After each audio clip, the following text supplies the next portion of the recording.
I always felt I wanted chickens. I had taken care of chickens on the Faith House farm that I had started working here. They had chickens and they had rabbits.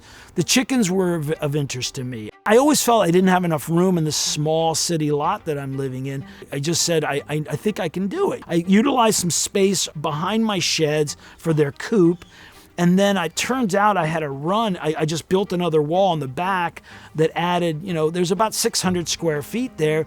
And then I went and I rescued a few chickens from a friend of mine that had too many. I just have 3.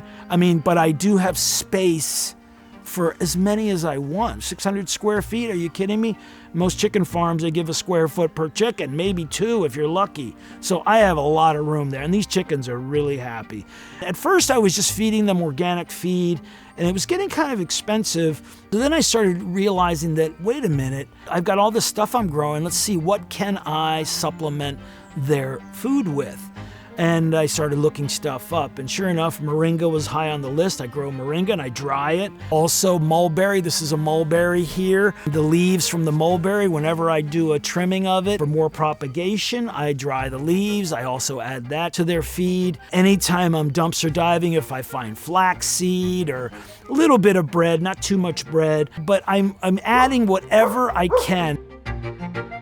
I ended up buying a biopod, which is a contraption that helps you get soldierfly larvae. And there's a lot of homemade ones, and I really did some research on it, and the homemade ones just didn't work that well. And to be honest with you, the biopod doesn't work great either, but it's very convenient. Turns out that the thing that the soldierfly larvae love the most, beer mash. It's a huge thing here with microbreweries, and so I'm able to get beer mash.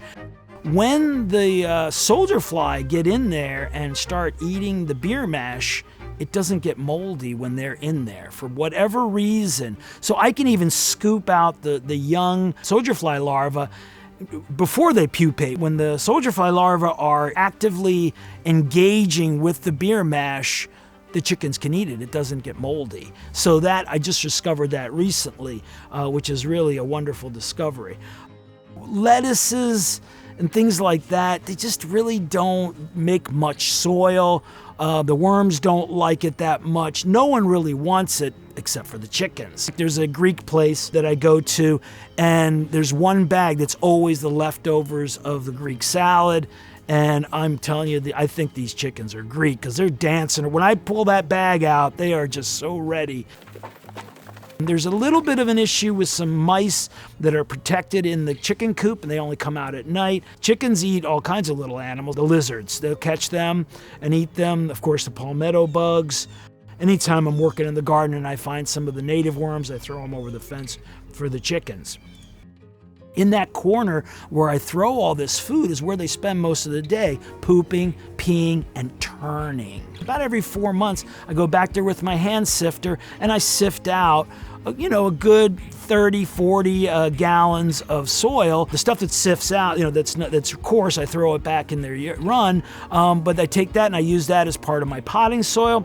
And then I take whatever poop they have, I shovel it into that hole, that area that's the area is usually about 4 foot by 2.5 foot wide.